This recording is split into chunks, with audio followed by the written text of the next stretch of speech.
show identification. I got no paper to show you what I am. You'll have to take me just the way that you find me. What's gone is gone and I do not give a damn. Empty heart, empty head, I've got empty heart and empty bed. I don't remember, I don't remember, I don't remember, I don't recall. Got no memory of anything at all. I don't remember, I don't recall. Got no memory of anything.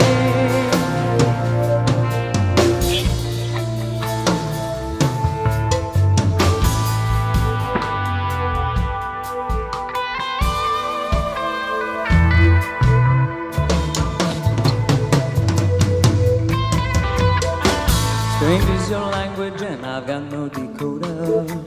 Why don't you make your intentions clear? With your eyes to the sun and your mouth to the soda. Saying, tell me the truth, you've got nothing to fear. Stop staring at me like a bird of prey. I'm all messed up, I've got nothing to say. I don't remember, I don't remember. I don't remember, I don't recall. Got no memory of anything at all. I don't remember, I don't recall. Got no memory of anything, anything at all.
Okay, cool. So that was a music video, a live performance of the Peter Gabriel song, I Don't Remember. And we have here the band, most everyone from the band, except for the singer Happy. We have Jerry Marotta, who performed with Peter Gabriel very early on in the first, was it 3 albums? 4. 4 albums. And then we have Trey Gunn, who most people know from his work with King Crimson. We've got Michael Cozzi. I'm sorry, am I saying that correctly? Perfectly. Very rare. Oh, excellent. Thank you. And we've got David Jameson. Michael plays guitar in the band. David plays keyboards and Eigenharp. And then we have AJ Chippero, who's kind of the social media expert and the promoter and guru behind a lot of this project. So thank you, everyone, for joining. I really appreciate you being here. We have a CD by Security Project called Contact. This CD came out in 2017, but there's a brand new CD coming out, right? That's going to go, well, someone can tell me, when is it available and where? I think that's AJ. Yeah.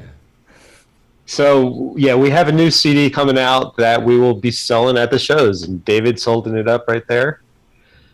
And it's a compilation of all the Happy material plus a new track that Jerry sings, and some of about half of it's never been on CD before. So it will be available at all the shows. Come on out.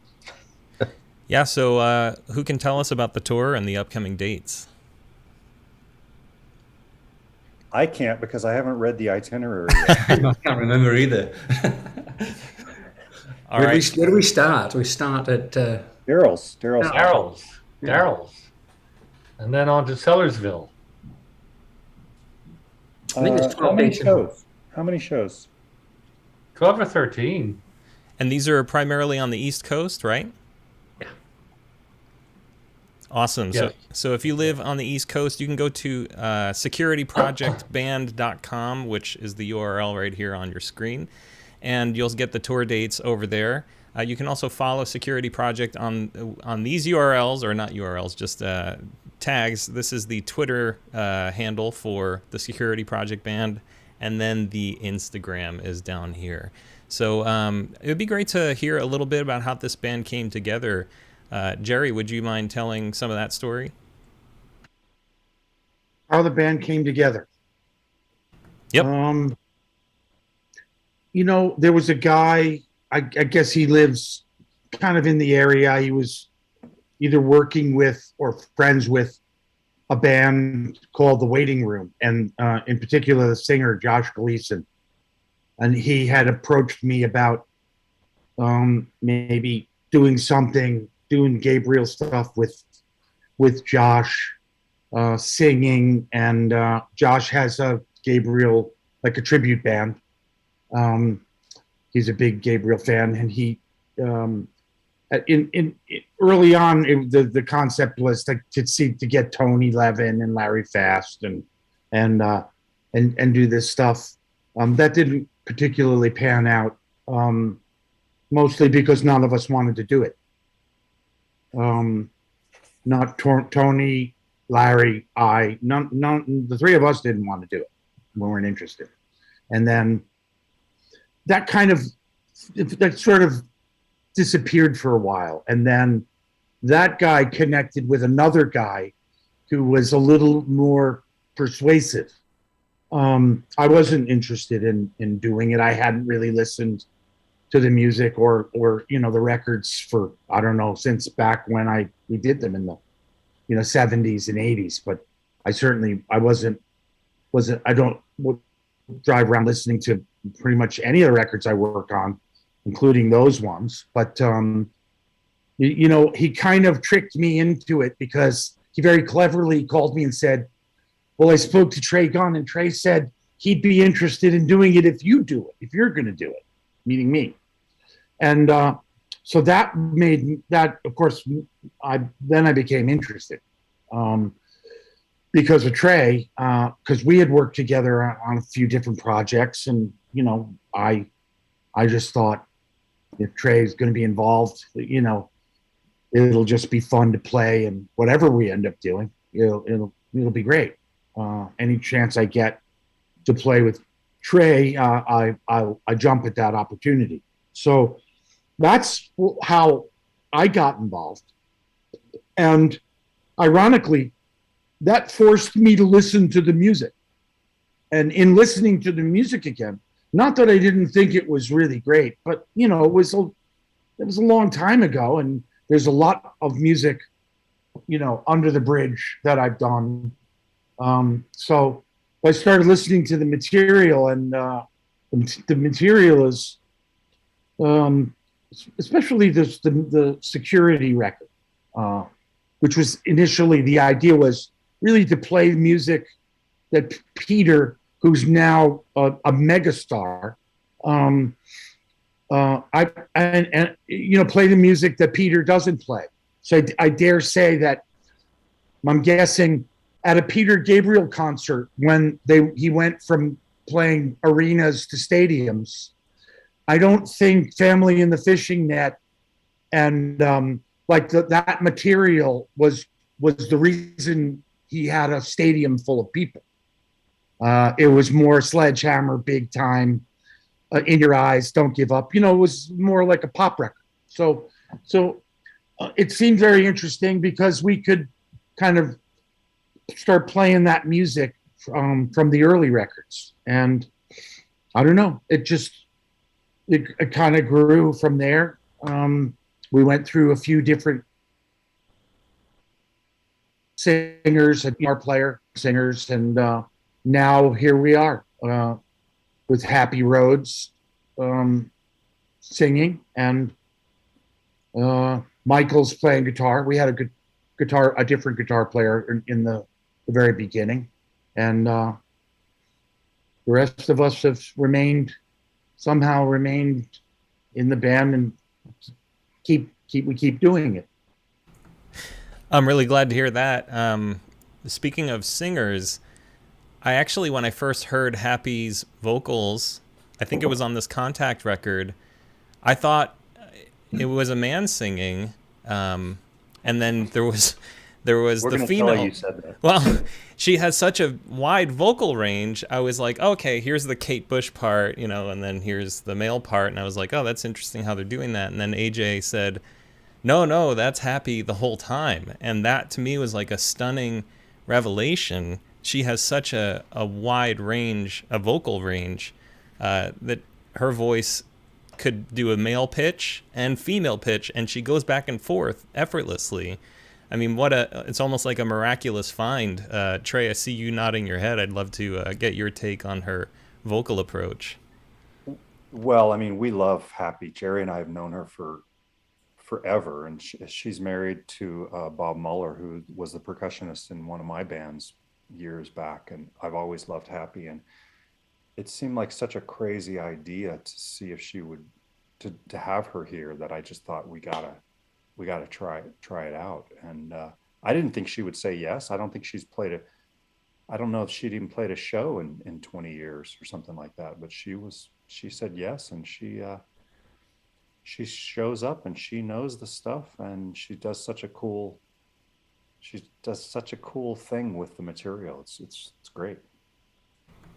Yeah, it's really fantastic. David, it would be great to hear some of your perspective on the music and the reimagining. Like how do you take Peter's music and, is it an organic filtering, or is it more like arranged in parts and somebody's kind of a mastermind behind it? Like, how does that work?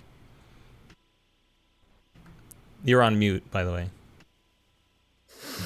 That's how we like it. Yeah, I'm not even allowed to have a microphone on stage, so I'm muted all the time. For me, I come out of a completely different environment because I did not grow up in the music world. So a lot of this stuff was quite new for me, and I think I was very fortunate to have the guidance and experience from Jerry and Trey, and later on Michael. When I started, I was like just trying to get it dead on the way I heard it in the records, and I was very fortunate. I got to meet Larry Fast, who shared with me a lot of the tricks. This is how we did it back in the day, and I was able to reproduce that with modern stuff, with plugins and software that I use. And then over time, I got more used to the idea of, we don't actually have to sound like the record. It took me a while to get there. But once I got there, it's like, oh, I could do this, I could do that. And then everybody else had a lot of suggestions and basically challenged me, which I actually enjoy. And that has a lot to do with how things turned out musically from my end. Fantastic. So David's like our research librarian. If we want to know like what note there is on bar 78 beat 3 of Family in the Fishing Net, the guy to ask is David. He knows. Trey, I still remember when I first met you guys, and it was a totally intimidating experience for me, to work with people of your caliber. And I remember showing up at the first rehearsal at Dreamland, and you came over to me and asked, "What's that chord that we're supposed to play here?" And I'm like, "Wait, Trey's asking me for a chord?" It was like mind blowing, But I kind of like to understand it deeply and know exactly what it is, and then change it. I never used to change it, but now I'm just like, that's what they did, but I know what they did, but we could do something else. And that took a while for me to get used to it, but it's great. The reimagining part is great. Did you know what that chord was? The which? I bet it was humdrum. Was it humdrum? Oh, I don't remember anymore. I mean, I was basically still panicky. Wait, Trey wants to know a chord. I mean, it was quite a jump, for somebody to come in who's never done any of this stuff and suddenly be doing this kind of thing. I mean, it's a dream for many people. I mean, I fell into it, but it took a while to get used to everything and be comfortable. So no, I don't remember other than, oh, I told Trey a chord. And then he ignored it. Probably. Quick question for Jerry. Was there much Yes? was there much reimagining happening originally with the live performances all those decades ago? None. Oh, wait a minute. You mean in this band or with Peter? With Peter, when you were with him.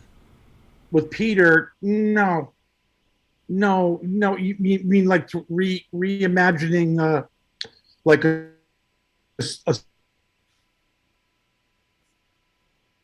I don't. No. We were imagining. We imagined the songs, so we didn't really. At that point, anyway, up until I was done, the 10 years I did with Peter, we didn't get to a point where we wanted to reimagine anything. And honestly, even with this band early on, we didn't really reimagine anything. I mean, we basically, and it's not easy music to reimagine. Ironically, I don't remember is very different than the record, and it might have been one of the very first things that we actually did fall into a something. It just, we're all sitting around and all of a sudden, I don't know, thing was doing something, Michael's plug, and it kind of, it's very much like a band, and we had to get to that point where all right, we've done these songs, we know how they go. And like, I'm just trying to think of what other ones, like Intruder might be. There's a couple of them that we definitely don't do like they're like Peter's versions. We don't. When I was playing with Peter, I don't remember ever reimagining anything. But to be very honest with you, songs like I refer to them as the epics, like "Lay Your Hands on Me," San Jacinto, "Family in the Fishing Net," "Wallflower." They're very hard to rework those songs because to me, they're like so perfect the way they are. I mean, it would be difficult. I don't know what you guys think, but to me, it's such a joy to play them the way they are. That I don't think of like, how could we do this differently? How do we do San Jacinto differently? How do we do "Lay Your Hands on Me"? How would we do that differently? Anyway, a long answer to a question. All right, we haven't heard from Michael yet, but I want to play one song, and then we get to Michael's a question or two for Michael. Okay. The next one we're going to hear is "Games Without Frontiers," which is I think AJ's favorite, and we'll probably only listen to about 3 minutes of it because this video is almost 11 minutes long. So let's check it out.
Watty, Watty plays with Jane, Jane plays with Willie, Willie is happy again. Suki plays with Leo, Sasha plays with Briggs, Adolf builds a bonfire and Rico plays with it.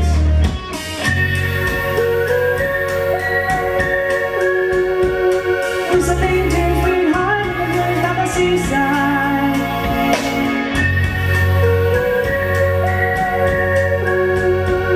Whistling tunes we kissing the winds in the jungle. Listen look out.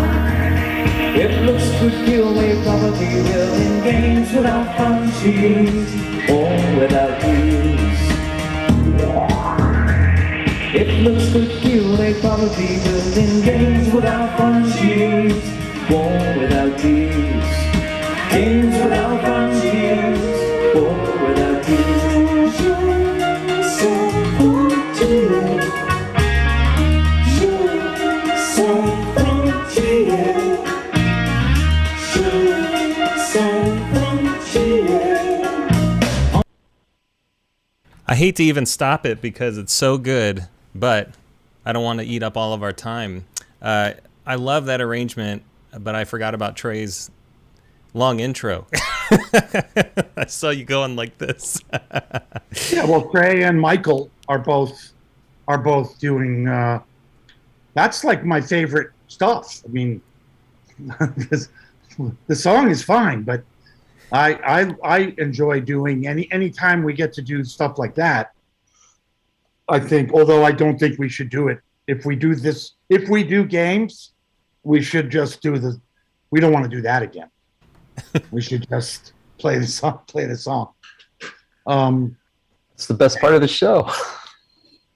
Yeah, but we've been there. We've been there and done that. I mean, anyway, whatever. I loved it. I like that whole introduction as much as I like the song itself. But anyway, whatever. I didn't mind that going on and on. I thought it was very cool.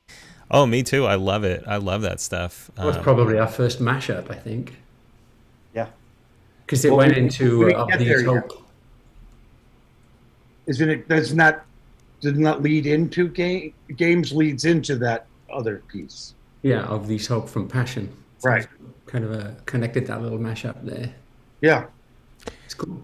All right, so we have some questions from the live viewers. Sharon Baker asks, has Peter provided any feedback on your take on the material? Michael, I don't know if you can take that one. Not that I know of. Has Jerry's probably would know more than I would. Any comments? Some peripheral. I think Fuzzby was the first guitar player that was in the band. It was very close friends with Paul Allen, the Microsoft guy, and Paul Allen was also very tight with Peter. So, ironically, Fuzzby would see Peter, and I think Peter acknowledged something. But I mean, I never heard anything. I've never heard anything from Peter about it. I think he cashed our publishing checks. Right. Okay, We've Jorge. gotten some comments from like the engineer and the mixer guy, Kevin Killen. Good comments from them. Yeah. I imagine it's all positive. I mean, it's wonderful music to hear. We And it's wouldn't tell great you to the hear. bad ones. I know, right? Jorge Ivan asks, any chance you're coming to South America? Bring us. Yeah, set it up. So you need a promoter. All right. Yeah. 1969 Beowulf asks, has there been a song in the Peter Gabriel catalog you decided against doing but would like to? Biko is a tough one. When we had a male singer, we would do Biko, but for a female singer, there's something about that we've avoided. Is it Happy that doesn't want to do Biko? It just doesn't seem right. Yeah. Actually, I didn't want to do it originally, even with the male singer, but it's such an anthem, isn't it? But it actually really works. It really works. Those bagpipes. I had great fun with that. Yeah. My feeling was that Peter does Biko. Yeah. in his own. I think Peter, that's a big piece for Peter. And I think we tried to shy away from the stuff that Peter would be doing, in his show, if and when, you know what I mean? We thought that this would be an opportunity to play material. I don't think Peter plays slow burn.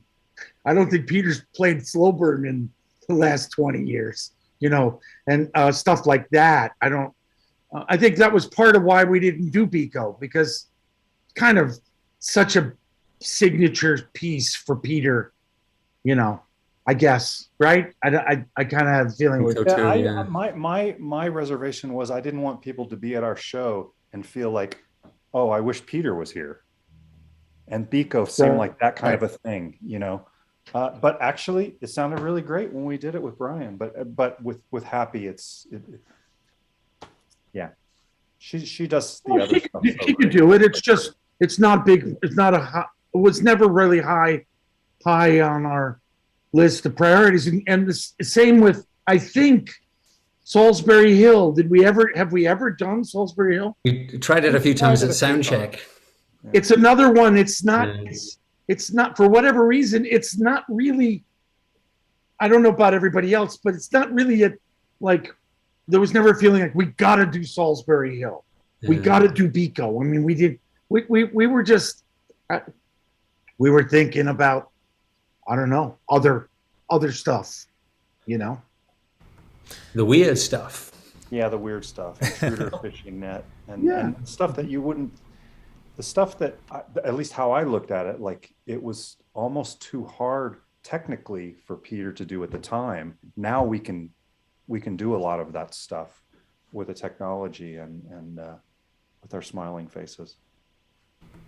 Dean Arnold asks, he says, Robert Fraza recently spoke about Jerry and Trey's natural approach to improvisation. Do you guys hit the stage and find new stuff each time, or do you sometimes suggest new approaches in advance, like, let's make this one reggae tonight? We haven't done that. Family in the Fishing Net is reggae. We don't talk to one another. We don't talk to one another before the show. We just get on stage and play. But no, we don't think I don't think like that. We don't think, hey, well, maybe you do, but maybe one of you guys do, but I don't remember ever going like, hey, why don't we do this? No, the music is it just works so well how it is. Yeah. But there's room for playing around in it, but you're still in that piece. Yeah. Every piece is its own little thing. It's its own universe. You don't want to. You wouldn't want to zappa it up. There's so many layers in some of the music too that it requires a lot of pre-arrangement too. A lot of work has to be done to get it to sound that way too, and that's a lot of David's work. Really, he works very hard at getting those beautiful textures and layers and stuff. Some of the songs. I mean, Trey's right. I mean, you can improv a bit over I don't remember. It's a riff that just goes and you do some stuff and we do some stuff. But you can't improvise, and you can do the great solo that you do in the middle of Family of the Fishing Net. There are places where you can do that, but most of it, you can't improv over Wallflower. And a lot of these things are just so composed. You may change the sounds, but they are pieces to be played. They're not blues. Yeah. Right. So they don't lend themselves to.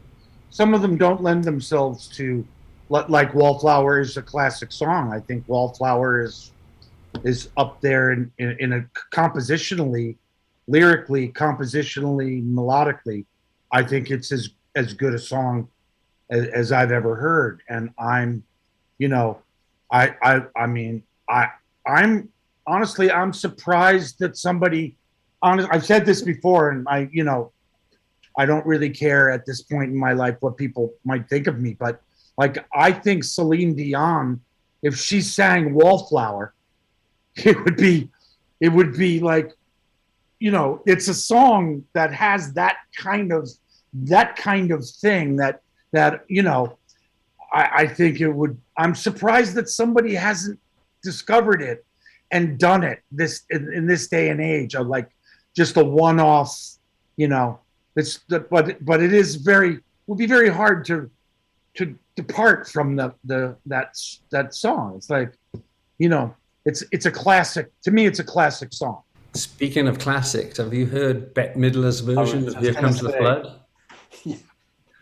Here Comes the Flood. Are you serious? New or old? Bette Midler's version, Here Comes the Flood. Check it You out. guys need to experience that, and then you'll Recent? really Is it appreciate new or old? It's old. It's way back. Probably late 70s when or Makes early total 70s. sense. Yeah. Is it fun? Is it? Well, we're going publicly, but I don't know. It's worth a listen. I'll say that much. Worth a listen. All right. I know some of you are familiar with this, but there's another project called Through the Wire with other reimagined Peter Gabriel covers. Is this like a coincidental kind of thing? Synergistic? Why is there an uprising in this Peter Gabriel music?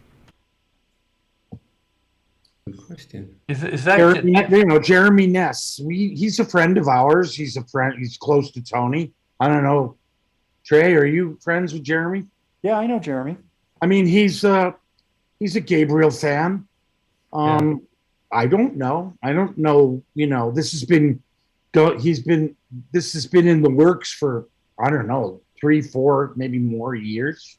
And I mean, the way he presented it to me, and I think to Tony as well, because we both ended up working on it in the early days, was it was going to be a couple of songs like an EP or something, and it turned into Gravity's Rainbow. I mean, it's become. I think he's recorded more and more songs, and reached out to more and more people. I don't know. I think he's just continually recording more and more of Peter's songs. Right. Yeah, we had an interview with him just maybe a month and a half ago, and they're releasing new songs every month. So if you're curious about more reimagined Peter Gabriel music, watch that interview on the Make Weird Music channel. Randy Wilson brings up something that I actually wanted to mention as well. His favorite song on Security is Kiss of Life, and Jerry, your drumming on that is just unbelievable. It's such an incredible work. How does that song fit into what you guys are doing? Randy asks. Will it show up in a recording or in a set? Now it will. I wanted to do it. I wanted to do it. These guys did not want to do it. Did we have a crack at it once? I think we had a crack at it. Just didn't want to do it. Didn't That want to sounds do it. Like it was too. There was something about it that was. But I recorded a version of it. With a guy that I was working with. I thought it was actually really good. I rearranged it a little. I didn't think the arrangement on that, the way it started out, I felt it could be different, which is the way it was. But yeah, I mean, yeah, I don't. We haven't done it yet. Maybe someday in the future we will. Awesome. All right. Well, we're out of time. We're past time, but I wanted to thank everyone here on the interview panel. Thank you so much for giving your time and your energy, not only to this conversation, but musically, what you're doing for the world, bringing this incredible music to venues again. And as great as Peter is, the opportunities to see him perform live are few and far between. And the opportunity to hear new Peter Gabriel music seems pretty rare, although I know he's working on something new. Nevertheless, thanks to all of you. Trey, I'd love to hear some other time your thoughts on learning Tony's parts for some of these songs. But otherwise, thank you to everyone in the chat. I know a couple guys here in the band are watching the chat. So they're going to see your messages and really appreciate it. And I'm really excited that we can close this interview with a world premiere of a new video. AJ put it together. So AJ, you want to set this one up for us? Sure. So we put together the new live CD for the shows, and a guy named Doug Shaw, he recorded the Sellersville show. He did a 3-camera shot at the Sellersville show in 2018. So I thought, well, let me put together some visuals rather than just throw the song out there. And the song is on the air with Jerry singing. Jerry sings several of the tunes throughout the show. So I just wanted to spice things up, get a little promo going, and the band liked it. So here we go. Yeah, it's great. And just before we go, we do have this thing called Club Weird. And I'll bring this up while I'm trying to figure out how to share my screen again.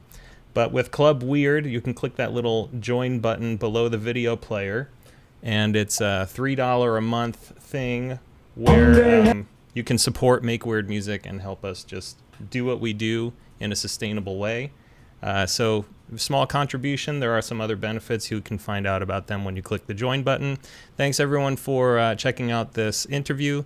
And let's check out this awesome video of On the Air. And Jerry, you killed it with the vocals. I was super impressed when I watched this video earlier. So great job. Oh, awesome. Thank you. Yep.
Captain Zero and his band of superheroes standing by on